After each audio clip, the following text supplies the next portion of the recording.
take the neighborly approach. And we have taken the neighborly approach, and it has worked well for us. Now, we took the neighborly approach in combination with building community spirit, hosting community-wide events, Friday night happy hour with the kids and the family, Friday night game night. And so we were able to build community spirit and at the same time able to have the neighborly approach received well by those neighbors who knew that we were contacting them. They knew that that there were changes in our association. They knew that there were positive things going on. They liked the excitement. They saw the newsletters. They saw the events, and they said, hey, the board looks like they're trying to do the right thing. They're trying to move in the right direction, and we want to help. The other thing that we've done is previously you could only pay your dues annually or quarterly. Well, we don't have the same financial controls that John Whelan had in place, so we will take your money daily, weekly, monthly, however you want to pay it. As long as you agree to pay it, we will take it. And so one of the things that we've done, again, we cut out our management company and went to self-management. And again, we took the neighborly approach, calling neighbors, emailing neighbors, hey, what can we do to work this out? And we got everyone set up in QuickBooks. And so now they're getting monthly email reminders. So if you owe money, you're getting a monthly email reminder, and we don't have to call you. You get it every month. But we might call you to say, hey, look, we haven't gotten your money. What can we do? How can we work this out? And we have gone from about 50% in collections rate to about 89% in collection rate in our HOA. So we're very excited about some of the collection strategies that we have implemented that have yielded a positive impact on our association and really our home values, because the more we can take care of the association, the better we can protect everyone's home value. I mean, that's really the reason your association is there. Your association is there to protect your home value. And so you want to be able to collect the funds that you can so that you'll be in a position to protect your home value, and the way you protect your home value is by protecting your neighbor's home value. So if there are any questions about collections, I'll certainly take those. I saw one hand first. Yes, ma'am.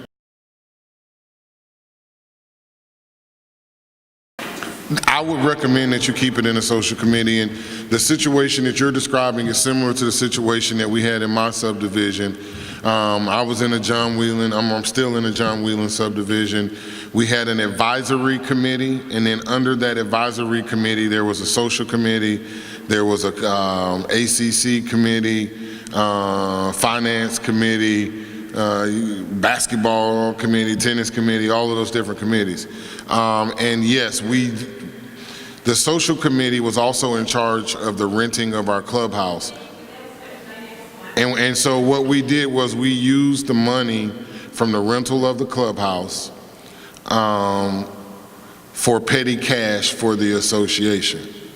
And it was really petty cash for the advisory committee and the homeowners, because the builder had the budget set for the year for the rest of the association. And so this was an opportunity for the homeowners to have some money to do some additional community spirit building events and things of those sort. If the declarant has not appointed an HOA board, then it's not a true HOA, and you probably do not owe any fees. If there is there's case law, specific case law, where the developer, declarant, basically did not set up a HOA, he was just running it like a HOA. Well, you have to actually set up a HOA. You have to set up the nonprofit company. You have to set up the HOA. The builder or declarant cannot just act as the HOA. He's got to go through the motions. He's got to appoint Crystal and Marvin on the board.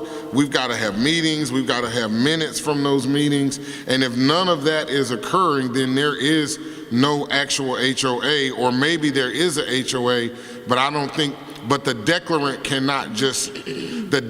cannot charge you association fees. Only the HOA can charge you association fees. The people that aren't paying, we are still pursuing them. I mean, we have attorneys on board that will go after them and seek that money, but we're working with attorneys on a contingency basis, not the $84,000 that you might have heard that this other subdivision paid. Do not pay collections by the hour. If you're paying someone to collect money, attorneys and collection firms will do that for a percentage basis. If somebody owes you $100,000, you work out an agreement and say, hey, if you give me 33%, I will go get that $100,000 for you. Right? And so that is typically how that works. Now, I understand that these firms, the firms and the management companies, they're all set up to keep the builders and the developers hungry and fed and fat, right? And so they're all set up so that you know, to do that, but you do not have to go that way. I mean, collections can be a lot easier. And I just wanted to add too, and excuse my tardiness, I'm Crystal Kimbrough Swift. We specialize in real estate law. And at our firm, we specifically offer the a la carte legal service where, you know, let's say, you know, your particular association has the authority to issue a statutory lien. Well, we'll have homeowners associations come to us and hire us only for the purpose of filing the liens on their behalf. And so that saves the homeowner association a ton of money because they're not having to keep us on a retainer. So, you know, depending on what your budget is, you may want to seek a firm that'll actually give you that a la carte legal service. You could go back and ask for the full 9 years, but if they fight it, you will only be able to collect the 4. Some people don't know that the statute of limitations. They don't know the statute of limitations. So if you go back and you sue them for the full 9 years and they don't object, then you might win the full 9 years. You can still ask, but if they object, know that you technically can only, the law will only allow you to enforce the last 4 years. Her question was, do you really have to have a retainer or a law firm on retainer year after year? Is that correct? Is that what you want to know? And in my opinion, it depends on the needs of your homeowner association. You definitely want to have some sort of legal firm that will, you know, immediately answer your questions or immediately offer you some kind of a la carte service in instances of, you know, you're needing to do something you don't really know how to do. Because for instance, if you try and file a statutory homeowner association lien, and let's say that homeowner satisfies that lien and you don't file a release, then guess what? That homeowners association could be on the hook because it's a legal requirement to file a release within a certain amount of time. And you as a civilian may not, you know, be abreast to that specific area of law, and that's why you would need an attorney to do it on your behalf. So I think you should, I mean, I think the goal is to pretty much have a firm on retainer that you can easily go to. But in the instances where your budget won't allow, then seek a firm that will do that a la carte service. But always seek legal counsel before you do anything first. I would submit to you that you want to do all of the above. I think that you want to, you know, take the neighborly approach, call and email and all that stuff, send them a letter, putting them on notice that, hey, we're going to file a lien if you don't do it. And then you also want to file the lawsuit because, again, you can only go back 4 years. By the time you look up, 2 or 3 years have passed and you've missed another year or two that could have been included that you might have been able to collect. So I think you've got to take a multifaceted approach and basically try to implement all of those at the same time in the most cost-effective means that you can, right? You don't want to go spend $84,000 doing it, right? I'm sorry. You don't want to go spend $84,000 trying to collect it and then having to look back at yourself and other homeowners and say, hey, wait, we're going to have to pay this out of our pocket, and we have certain people, 50% of the people that aren't paying at all. There's an automatic lien. In the HOAs and condo associations, the association has a statutory lien. So whether they actually go file the lien or not, there's a statutory lien that is in place if you don't pay your assessments. Now, the actual step-by-step process for filing the lien, I mean, you prepare the paperwork and then you go file it. I mean, it's a notice of lien. And you're going to be subject to a lien as soon as you're in default. Yeah, you'd want to look to your articles first. Whatever your governing document state is the first thing you want to go to, and that'll determine what you can seek. In most instances, I think it's like a 10 to 20% interest rate in most folks' articles, and then you can also recoup attorney's fees. So whatever you pay us to file a lien on your behalf, you can recoup once you submit a payoff statement to the homeowner. The cap on the interest is the maximum allowable interest rate allowed by law, okay? Which is typically about 18% per year. The cap on late fees, the short answer is that there really is no cap on late fees, but the longer answer is that the Supreme Court of Georgia has found that $25 a day is a reasonable amount. They previously found that $25 a day was a reasonable amount. Now, that doesn't mean that $25 a day would be a reasonable amount in your case, under your facts and your circumstances. But as an indicator, most people do not charge more than $25 a day because they know that amount has already been authorized previously by the Supreme Court of Georgia. So most people do not charge more than $25 a day for late fees as it relates to homeowners and condo associations. Now, some people are what they call judgment proof. That means if you sue me today for $5 million, you will never see it because I don't have it. All right? I'm judgment proof against a $5 million lawsuit. The most you might get is my house, okay? And you still gonna be about $4.75 million short, okay? So I'm judgment proof against a $5 million judgment. Now, if you sue me for $2,000 or $3,000, I might be in trouble because that might be all the little money I got in my account, okay? But collecting on a judgment is difficult. I mean, it's one thing to get a judgment, it's another one to actually go collect on it. A judgment is really just a piece of paper, okay?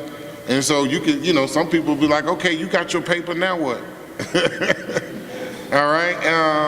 And so, but then that, gives you the opportunity to perhaps collect more attorney's fees, perhaps to foreclose. That's why you can now foreclose on a property, because it doesn't do you any good to just have the judgment and not ever to be able to collect on until someone sells. Maybe they don't sell. So that's one of the... Garnish your wages. Yeah, you can garnish their wages, yeah, go on. Yeah, I mean, there's a lot of different ways. You can file a judgment lien, you can garnish their bank account. I've seen where, a lien will be filed and it's finally collected after, 6 years. It really just depends on your situation, because the person that's coming across these liens is going to be the closing attorney. So the closing attorney is going to run title and see that there's a lien, and by closing attorney standard, liens are valid for 7 years. And guess what? You can refile them for another 7 years. So if that closing attorney then seeks out a payoff, which is going to 9 times out of 10 happen in order for there to be clear and marketable title, then you've got a chance of getting your money back. And the only way the homeowner would realize it is if it's explicitly pointed out to them, and then they try and recoup their money, that way. But most liens are valid for 7 years, and then you can refile it.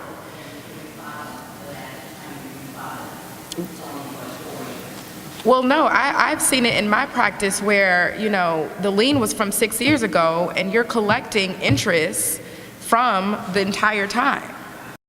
You can fight anything, and just like you can demand anything, doesn't mean you're going to prevail. I just looked up the lien durations. Homeowners Association dues on or after July 1st, 1995 is 4 years. Homeowners Association dues before July 1, 1995 is 2 years. Judgment liens, 7 years from the date of entry on the record.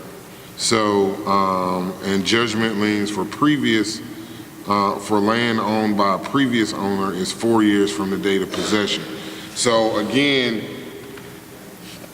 the conditions or the special circumstances of your case may vary, and it's going to depend, and that's why to some extent it is good to have, even if you don't have an attorney on retainer, to have an attorney that you trust that you can call and be able to ask questions and get advice. Now, we may not know every answer right offhand, but we can certainly look it up and research it for you. A lot of these questions can't be answered because there may not be a case that addresses it. The statutes try to address everything, but they never address everything. And the cases have to interpret the statutes. It's got to be a happy medium between the association getting what it needs and is required, but also between the homeowner being able, what they can afford. Because it doesn't do you any good to sign up to pay $2,000 a month and you know you can only pay $300-400 a month. I'd rather get the $300 or $400 a month in hand rather than, you know, having some paper that says you got to pay $2,000 a month. Do you have to update the lien? Well, in my experience, you'll give the updated amount once someone asks for a payoff statement. Yeah, so it's not that you necessarily have to go to the clerk of court and file a new lien because there's a new amount owed. But once someone, closing attorney, typically reaches out to you saying, hey, I need a payoff statement, that's when you give them an updated figure. And usually your lien will specifically say that, you know, yeah. I'm saying in my experience, I haven't seen on like, for instance, when I'm reviewing title, I don't see, and there's a HOA lien, I don't see a lien every year on there. I haven't. Have you seen that? No, I don't think I've seen a lien on that, but the problem, I think that the difference is, if at the time that you file the lien, there's a certain amount that is owed. And so in a condo association, you virtually got an open account. I mean, basically every month or every year, a certain amount is due. Well, but so what happens is, let's say you file that lien, right? And then the next year, let's say it's a lien for their 2015 assessment, but they pay their 2016 assessment, and they pay their 2017 assessment, right? So, Crystal's right. When you send the notice for the payoff, they'll tell you how much the lien is, but you've got 4 years, you've got your notice of lien in, but that, I don't know that guarantees you that you'll be able to collect all of that money that is due from that time. I guess no one ever really collects all of the money anyway. I mean, by the time that comes up 4 years later, most people are willing to take 50 cents on the dollar just to get something and move beyond it, and so they don't have to pay $84,000 to go collect it. And I'm picking on them, but it's not funny. Let me tell you, these lawsuits, I mean, if you file a lawsuit, it's going HOA lawsuit cost about, an average HOA lawsuit costs at least $100,000, $200,000, right? I mean, not a collection on money suit, but, you know, a dispute between an HOA and a landowner.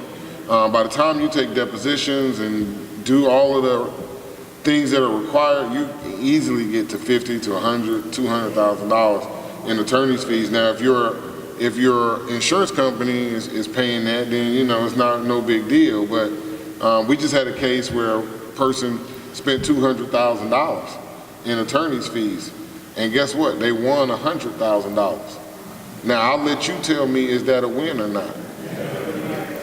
If you spend 200 and you win 100, to me it sounds like you lost 100. Usually most associations will be, those are what they call soft costs. You have soft costs and hard costs. The hard cost is your annual or monthly assessment.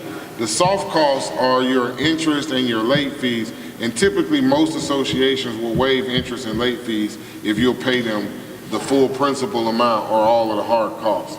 Well, let's do this. We'll wrap this one up. We got one more before we conclude today, and we'll be happy to hang around and ask any more questions.